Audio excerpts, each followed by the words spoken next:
经贸分歧，维护 Indonesia, I spoke to their really great president.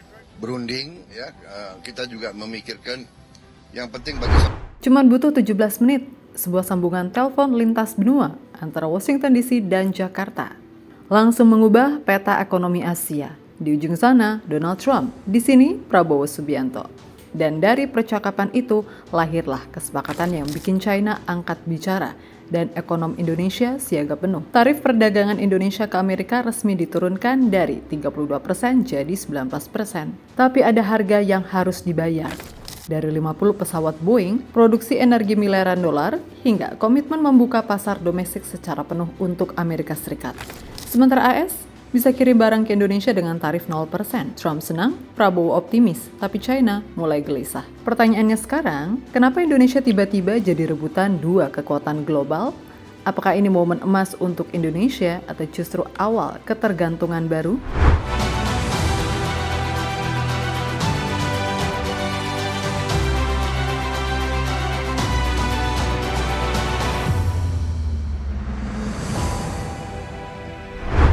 Semua berawal dari satu panggilan telepon, tanggal 15 Juli 2025, pukul 8 malam waktu Jakarta. Presiden Prabowo Subianto menerima telepon langsung dari Presiden Amerika Serikat Donald Trump. Pembicaraan itu tidak berlangsung lama, hanya 17 menit. Isinya sangat serius. Taruhannya, masa depan neraca dagang Indonesia dan relasi dengan kekuatan ekonomi nomor 1 dunia.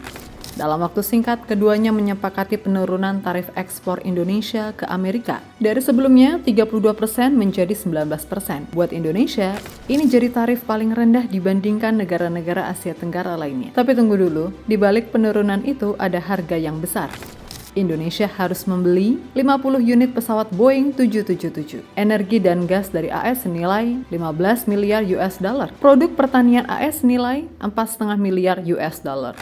Bukan cuma itu, Trump juga mengumumkan bahwa semua produk Amerika akan masuk ke Indonesia tanpa dikenakan tarif apapun 0%. Di atas kertas terlihat seperti win-win, tapi begitu dilihat lebih dalam, siapa sebenarnya yang diuntungkan? Trump menyebutnya sebagai sesuatu yang belum pernah terjadi sebelumnya. They are giving us access into Indonesia, which we never had. Sementara Prabowo menyebut ini bagian dari hubungan yang saling menguntungkan.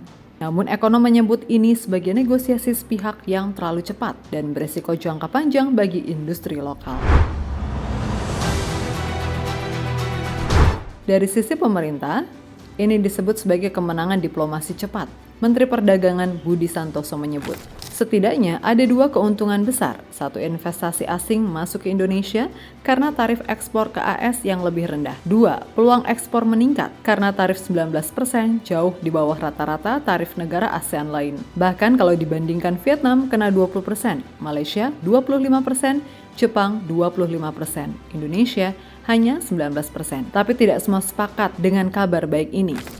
Direktur Eksekutif Selyos, Bima Yudhistira, bilang terang-terangan, Indonesia tetap rugi. Kenapa? Karena kesepakatan ini datang dengan sederet syarat berat.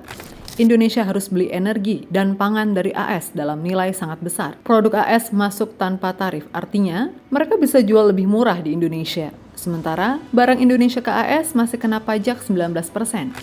Lebih dari itu, Bima juga khawatir, jangan-jangan negara lain meniru cara Trump, menekan Indonesia dengan ancaman tarif tinggi, lalu memaksa kita membuka pasar seluas-luasnya untuk produk mereka. Tapi ada satu hal lagi yang bikin miris, Vietnam, rival dagang kita di Asia Tenggara. Sebelumnya kena tarif 46%, tapi setelah negosiasi, turun jadi 20%.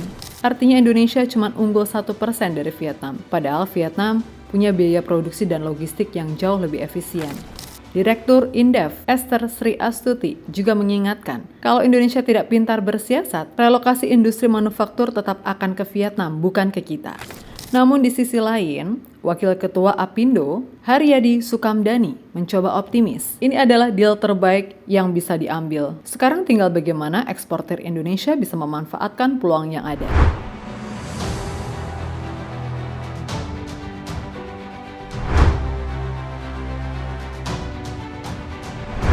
Saat publik Indonesia masih sibuk membahas tarif dan pesawat Boeing, China tiba-tiba angkat suara. Lewat juru bicara Kementerian Luar Negeri, Lin Jiang, Beijing menyampaikan sikap diplomatis namun tajam. 方一贯主张各方通过平等对话协商解决经贸分歧，维护良好的国际经贸合作环境。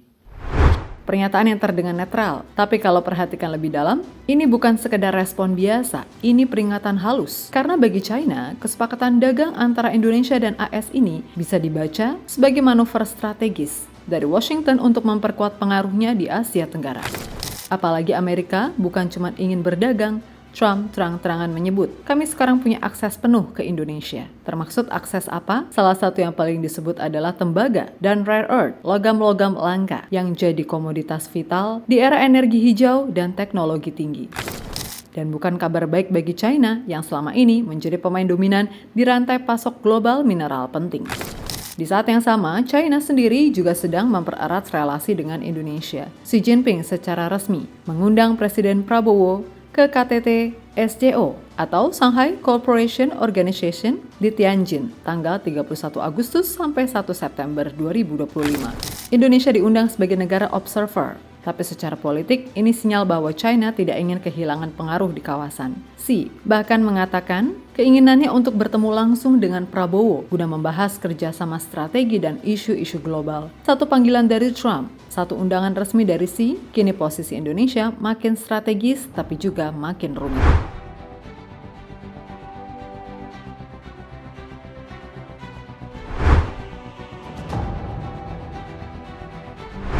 Di tengah riuh kesepakatan dagang dan diplomasi tingkat tinggi, satu pertanyaan penting muncul. Siapa sebenarnya mitra dagang terbesar Indonesia? Jawabannya jelas, China. Data ekspor-impor tahun 2024 menunjukkan hal ini dengan sangat gamblang. Ekspor Indonesia ke China 62,44 miliar US dollar, ke AS 26,36 miliar US dollar. Impor Indonesia dari China 73,73 miliar US dollar, dari AS 12 miliar US dollar. Artinya, Indonesia punya surplus dagang dengan AS, tapi defisit besar dengan Cina. Namun secara total volume dan nilai, China tetap menjadi mitra dagang nomor 1. Dan ini belum berbicara soal investasi. China juga aktif membiayai banyak proyek infrastruktur besar di Indonesia, termasuk smelter, kereta cepat, hingga kawasan industri. Sementara di sisi lain, Amerika mengincar sektor energi dan pertanian. Kini dengan akses bebas tarif, AS berpeluang besar memperluas ekspornya ke Indonesia. Dari produk pertanian, energi, hingga teknologi dan manufaktur. Yang jadi masalah apakah produsen lokal kita siap bersaing? Karena dengan perjanjian ini, produk-produk AS bisa masuk lebih murah, sedangkan produk kita ke AS masih dikenakan tarif 19%. Dan jika industri lokal tidak diperkuat, jangan-jangan Indonesia hanya jadi pasar konsumsi, bukan pusat produksi global seperti yang selama ini diimpikan.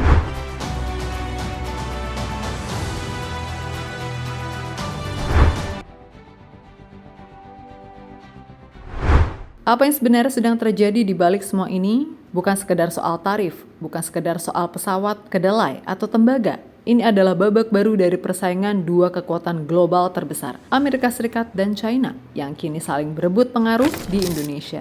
Buat Amerika Serikat, kesepakatan Trump-Prabowo bukan hanya kemenangan diplomasi dagang. Ini adalah akses strategis ke sumber daya penting Indonesia. Trump bahkan secara eksplisit menyebut, Indonesia punya tembaga berkualitas tinggi dan logam tanah jarang yang sangat berharga. Bahan mentah inilah yang dibutuhkan untuk baterai mobil listrik, semikonduktor, hingga industri militer. Sementara China sudah jauh lebih dulu menanam investasi besar di sektor yang sama, dari smelter nikel di Sulawesi hingga kawasan industri mineral di Kalimantan. Tak heran kalau setelah kesepakatan Trump-Prabowo diumumkan, China segera bereaksi. Karena mereka tahu AS sedang masuk ke wilayah yang selama ini dikuasai China secara ekonomi. Dan sekarang Indonesia berada di posisi yang belum pernah terjadi sebelumnya. Direbut dua kekuatan global secara terbuka. Amerika menawarkan insentif ekonomi dan perdagangan. China menawarkan kerjasama langkah panjang dan infrastruktur. Keduanya ingin hal yang sama, akses ke sumber daya strategis Indonesia. Disinilah tantangannya, bagaimana Indonesia bisa memanfaatkan momentum ini untuk keuntungan nasional tanpa menjadi pion dalam konflik dua raksasa dunia.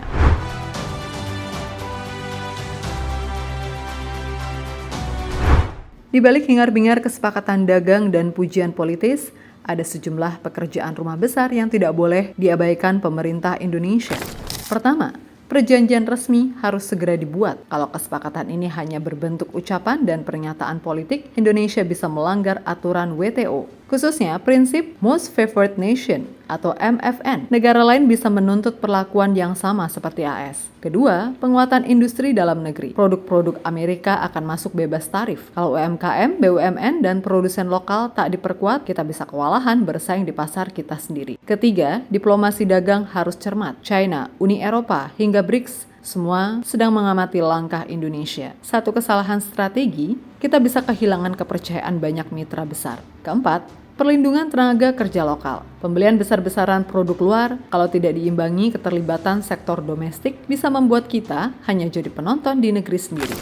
Tapi di sisi lain, ini juga bisa jadi peluang emas. Tarif lebih rendah dari negara ASEAN lain, pasar ekspor terbuka luas, dan Indonesia sekarang jadi titik pusat perhatian ekonomi global. Tantangannya jelas, bisakah Indonesia bermain cerdas di antara dua kekuatan dunia? Amerika memberi insentif, China menawarkan kerjasama jangka panjang, tapi keputusan ada di tangan kita. Apakah Indonesia akan berdiri sebagai pemain utama atau justru terjebak dalam tarik-menarik kekuatan global? Di tengah semua ini, satu hal pasti, dunia sedang memperhatikan Indonesia dan sejarah sedang menunggu apakah kesepakatan 17 menit tersebut akan tercatat sebagai langkah besar menuju kemandirian ekonomi atau hanya jadi bab awal dari ketergantungan baru.